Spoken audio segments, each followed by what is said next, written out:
¿Alguna vez has sentido que tu propia familia no te valora? Si vives en Latinoamérica, seguramente entiendes de lo que hablo. Dale like si también has vivido esto y comparte para que más personas conozcan esta historia que cambió todo en nuestra mesa familiar. Era domingo por la noche y estábamos en casa de mi madre para celebrar su cumpleaños número 65. Ya sabes cómo son estas reuniones familiares en nuestros países latinos, donde la casa de la abuela se convierte en el centro del universo y todos llegan con sus opiniones guardadas durante meses. El aroma de la comida llenaba cada rincón, mezclándose con ese perfume dulce que mi madre siempre usaba para las ocasiones especiales. Las risas de mis primos resonaban desde la sala mientras los niños corrían entre las piernas de los adultos, esquivando regaños y buscando dulces escondidos. Mi hija Elena había llegado temprano, como siempre hace. A los 26 años, ella era diferente al resto de las mujeres de nuestra familia. Mientras mis hermanas y primas hablaban de telenovelas y chismes del barrio, Elena prefería quedarse en silencio, observando, ayudando en la cocina con movimientos precisos y elegantes. Llevaba puesta una blusa negra sencilla y unos jeans que mi madre ya había criticado en silencio con esa mirada que todas conocemos. Esa que dice más que 1000 palabras. Desde que Elena se graduó de la universidad hace 3 años, la familia había comenzado a hacer esos comentarios que duelen sin ser directos. Tú sabes cuáles, esos que empiezan con "no entiendo por qué" y terminan con suspiros largos y miradas de lástima. Mi madre, doña Carmen, había convertido estas reuniones en interrogatorios disfrazados de conversaciones familiares. Era su manera de mantener el control sobre todas nosotras, como si fuéramos piezas de ajedrez en un tablero que solo ella podía mover. La mesa estaba puesta con la vajilla buena, esa que solo se usaba para ocasiones especiales y que mi madre lavaba a mano con el cuidado de quien protege un tesoro. Los platos de porcelana blanca con pequeñas flores azules reflejaban la luz de la lámpara del comedor, creando pequeños destellos que bailaban sobre el mantel bordado que mi abuela había hecho décadas atrás. Elena había ayudado a preparar el arroz con pollo, el plato favorito de la abuela, y había decorado la mesa con flores frescas que había comprado de camino a la casa. Cuando nos sentamos a cenar, el ambiente era el típico de nuestras reuniones, bullicioso pero controlado. Mi tío Roberto contaba chistes que ya habíamos escuchado 100 veces.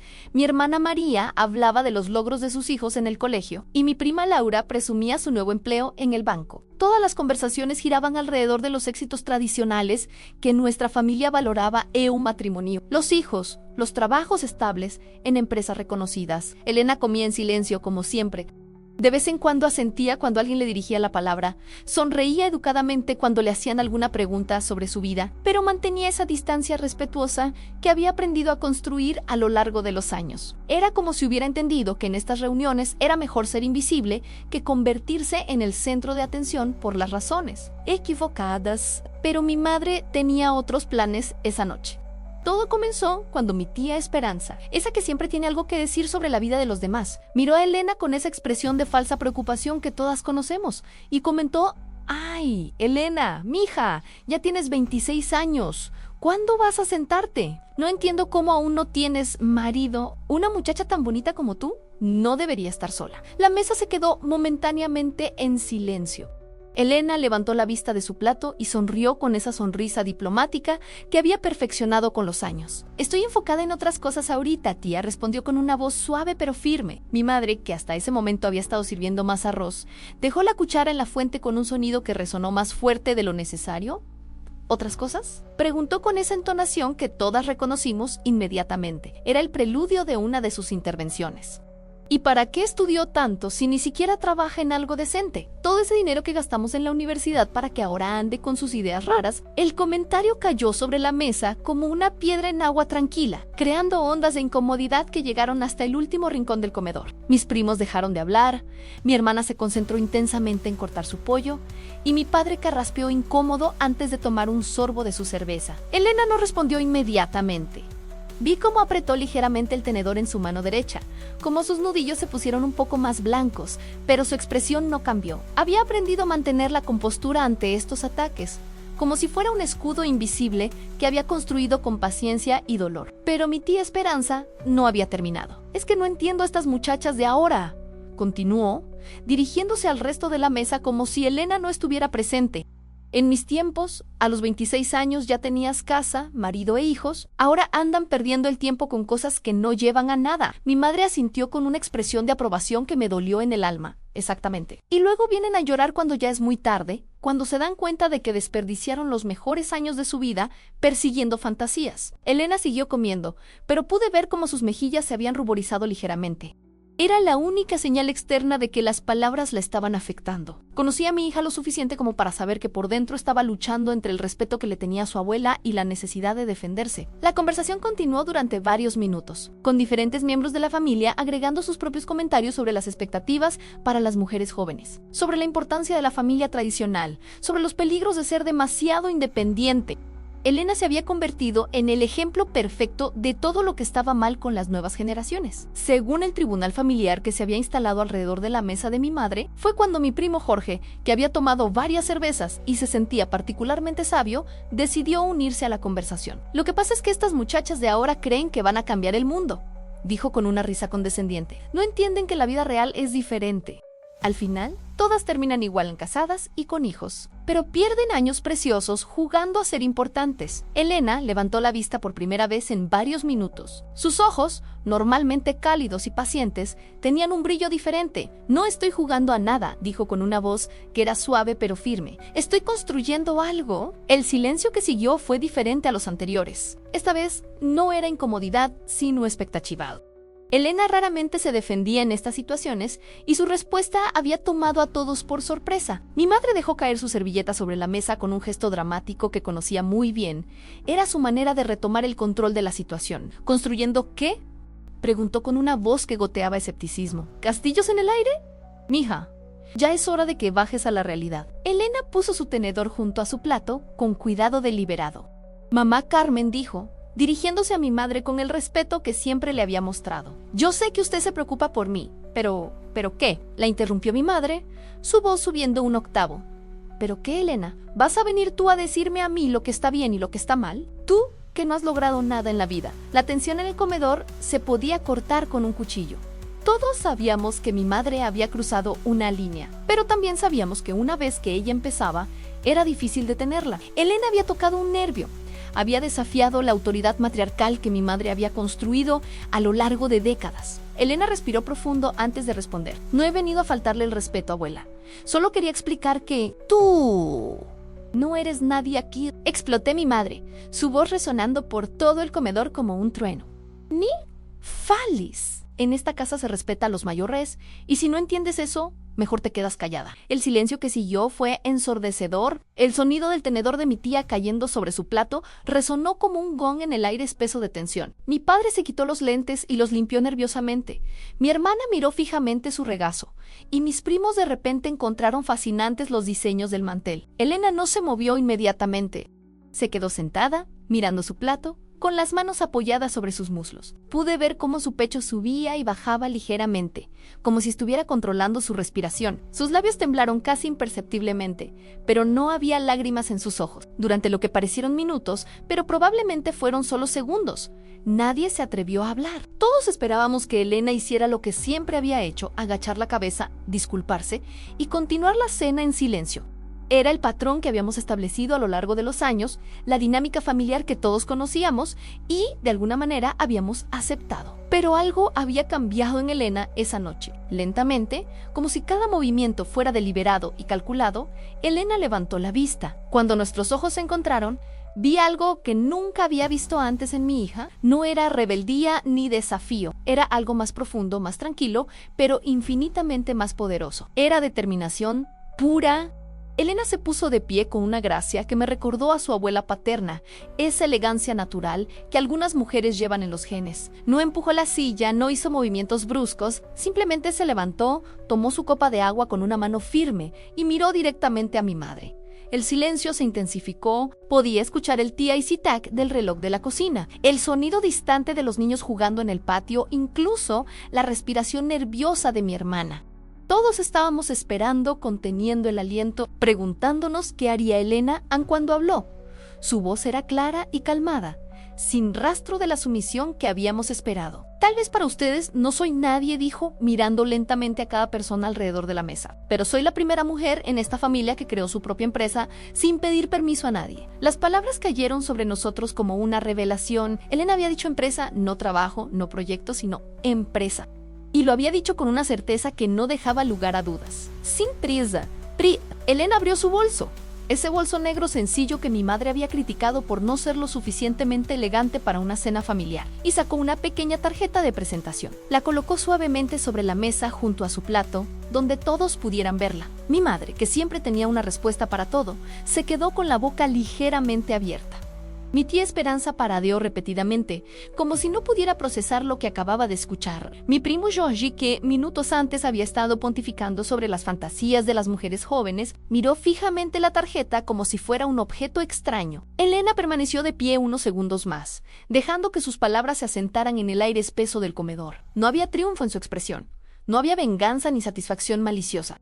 Solo había una tranquila dignidad que transformó completamente la dinámica de la habitación. La empresa se llama Raíces, continuó Elena con la misma voz calmada. Ayudo a pequeños productores agrícolas de Centroamérica a conectar directamente con compradores internacionales, eliminando intermediarios y aumentando sus ganancias en un 40% promedio. Cada palabra era como una pequeña bomba que explotaba silenciosamente en nuestras mentes. Elena no solo tenía una empresa, sino que tenía una empresa con propósito. Una empresa que ayudaba a otros. Una empresa que conectaba culturas y economías. Mi tío Roberto, que había permanecido callado durante toda la confrontación, fue el primero en romper el nuevo silencio. ¿Cuánto tiempo llevas con eso, mija?, preguntó con una voz que sonaba genuinamente interesada, sin rastro de condescendencia. 2 años, respondió Elena, sentándose nuevamente con la misma gracia con la que se había levantado. Empecé trabajando con 3 familias productoras de café en Guatemala. Ahora trabajo con más de 50 familias en 5 países diferentes. La información cayó sobre nosotros como una avalancha. Durante 2 años, mientras nosotros la habíamos estado juzgando por no tener un empleo normal, Elena había estado construyendo algo que ninguno de nosotros había imaginado. Mientras nosotros la veíamos como una fracasada que no podía conseguir un marido, ella estaba cambiando vidas en toda Centroamérica. Mi madre, que nunca en su vida había estado sin palabras, miraba fijamente la tarjeta de presentación como si fuera un documento en un idioma extranjero. Elena había logrado algo que desafiaba todas las categorías tradicionales que mi madre usaba para medir el éxito. ¿Y eso da dinero?, preguntó mi hermana María con una voz pequeña, casi susurrando. Elena asintió. El año pasado facturé más de lo que ganan papá y mamá juntos, dijo sin fanfarria, como si estuviera comentando el clima. Este año vamos a triplicar esas cifras. El silencio que siguió no era de incomodidad o tensión, era de asombro puro. Cada persona alrededor de esa mesa estaba recalculando todo lo que creía saber sobre Elena, sobre el éxito, sobre lo que significaba ser una mujer exitosa en el siglo XXI. Mi madre finalmente encontró su voz, pero sonaba diferente. Más pequeña, menos autoritaria, ¿por qué nunca nos dijiste nada? Elena tomó un sorbo de agua antes de responder, y cuando lo hizo, su voz tenía una tristeza suave que me partió el corazón, porque sabía que no me iban a entender, porque cada vez que trataba de hablar de mi trabajo, alguien cambiaba el tema para preguntarme cuándo me iba a casar, porque preferí construir en silencio que discutir en voz alta. Sus palabras resonaron en cada una de nosotras. ¿Cuántas veces habíamos cambiado el tema cuando Elena intentaba hablar de sus proyectos? ¿Cuántas veces habíamos asumido que lo que hacía no era importante porque no encajaba en nuestras definiciones tradicionales de éxito? Mi tía Esperanza, que había iniciado toda la confrontación con sus comentarios sobre el matrimonio, miró a Elena con una expresión completamente diferente. «Mija», dijo con una voz que temblaba ligeramente. «Eu no sabía». «No había manera de que supiera, tía», respondió Elena con una generosidad que me sorprendió. «Nunca hablamos de estas cosas. Siempre hablamos de bodas y bebés y telenovelas, pero nunca hablamos de sueños, o de empresas, o de cambiar el mundo». El peso de sus palabras se instaló sobre nosotros como una manta pesada. Elena tenía razón.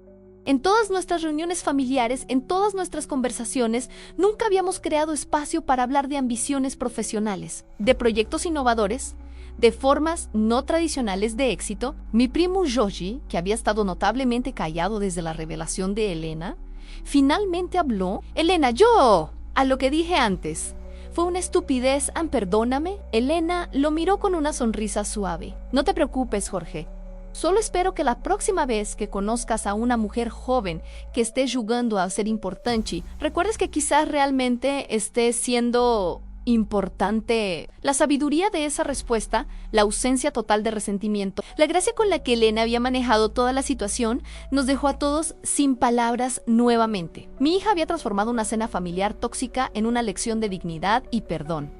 Mi madre, que durante toda su vida había sido la matriarca indiscutible de nuestra familia, miró a Elena con una expresión que nunca había visto antes. Era respeto, mezclado con algo que parecía orgullo, pero también con una pizca de asombro por haber subestimado tan completamente a su propia nieta. «Elena», dijo mi madre con una voz que sonaba más suave de lo que había sonado en toda la noche, ¿Me podrías explicar mejor cómo funciona tu empresa? Por primera vez en toda la noche, Elena sonrió genuinamente. No era una sonrisa diplomática o defensiva. Era la sonrisa de alguien que finalmente había sido vista por quien realmente era. Durante la siguiente hora, Elena nos explicó su trabajo con una pasión que iluminó todo su rostro.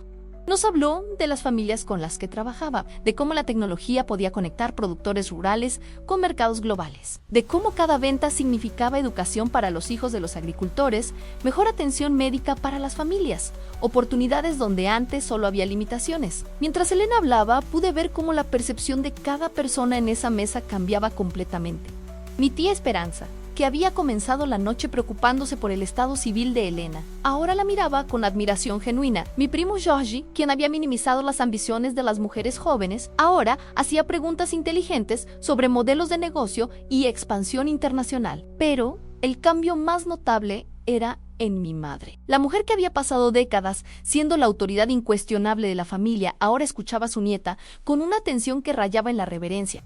Era como si finalmente estuviera viendo a Elena no como una extensión de sus propias expectativas, sino como una persona completa e independiente. Cuando llegó el momento de servir el postre, el flan de coco que mi madre hacía para todas las celebraciones especiales, el ambiente en el comedor era completamente diferente.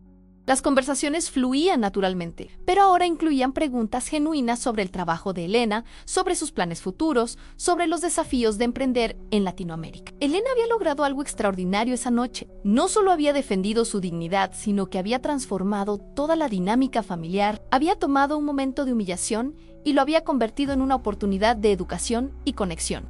Cuando llegó el momento de irnos, las despedidas fueron diferentes a las habituales, en lugar de los abrazos rápidos y las promesas vacías de verse pronto. Cada familiar se tomó el tiempo de hablar individualmente con Elena, mi tía Esperanza, le pidió disculpas sinceras. Mi primo Jorge le preguntó si podía ayudarla a conectar con algunos contactos que tenía en el sector agrícola. Incluso mis primos más jóvenes, que habían estado jugando durante la cena, se acercaron para preguntarle sobre su trabajo. Pero el momento más emotivo fue cuando mi madre tomó a Elena de las manos antes de despedirse. «Mija», le dijo con una voz que temblaba de emoción, «yo no sabía que había criado a una mujer tan extraordinaria. Perdóname por no haberte visto antes». Elena abrazó a su abuela con una ternura que me hizo llorar. «Abuela», le susurró, «usted me enseñó a ser fuerte. Solo que usé esa fuerza de una manera diferente a como usted esperaba». En el carro, camino a casa, Elena y yo manejamos en silencio durante varios minutos. Finalmente, no pude contenerme más. «¿Por qué nunca me dijiste todo eso?», le pregunté. Elena miró por la ventana antes de responder. «Porque no necesitaba que me aplaudieran, mamá. Solo quería que supieran quién soy realmente. Y sabía que algún día iba a llegar el momento correcto para mostrárselos». Sus palabras me llenaron de un orgullo tan profundo que tuve que detener el carro para no llorar mientras manejaba. Mi hija no solo había construido una empresa exitosa, sino que había manejado años de críticas familiares con una gracia y paciencia que yo no sabía que poseía. 3 días después, mi teléfono sonó temprano en la mañana. ¿Era mi madre? «¿Aló, mija?». Su voz sonaba diferente, más suave, menos autoritaria. «¿Me podrías dar el número de Elena? Quiero preguntarle si me podría dar una de esas tarjetas de presentación. Quiero enseñársela a las señoras del grupo de oración». Cuando le conté a Elena sobre la llamada de su abuela, se rió con esa risa genuina que me encanta escuchar. «Ah, dile que le voy a llevar varias», me dijo. «Y dile también que el domingo voy a llevar fotos de las familias con las que trabajo. Creo que le va a gustar conocer sus historias». Esa noche, mientras reflexionaba sobre todo lo que había pasado, me di cuenta de que Elena había hecho algo que muy pocas personas logran en la vida. Había cambiado no solo la percepción que otros tenían de ella, sino que había transformado toda la dinámica de una familia que había estado atrapada en patrones tóxicos durante décadas. No había gritado, no había faltado el respeto, no había usado el drama o la confrontación. Simplemente había mantenido su dignidad, había compartido su verdad y había demostrado que el éxito puede tomar formas que las generaciones anteriores no siempre reconocen inmediatamente. Mi hija me había enseñado que a veces la revolución más poderosa es la que se hace en silencio, construyendo algo tan sólido y real que eventualmente nadie puede ignorarlo. Había tomado años de ser subestimada y los había convertido en combustible para crear algo extraordinario.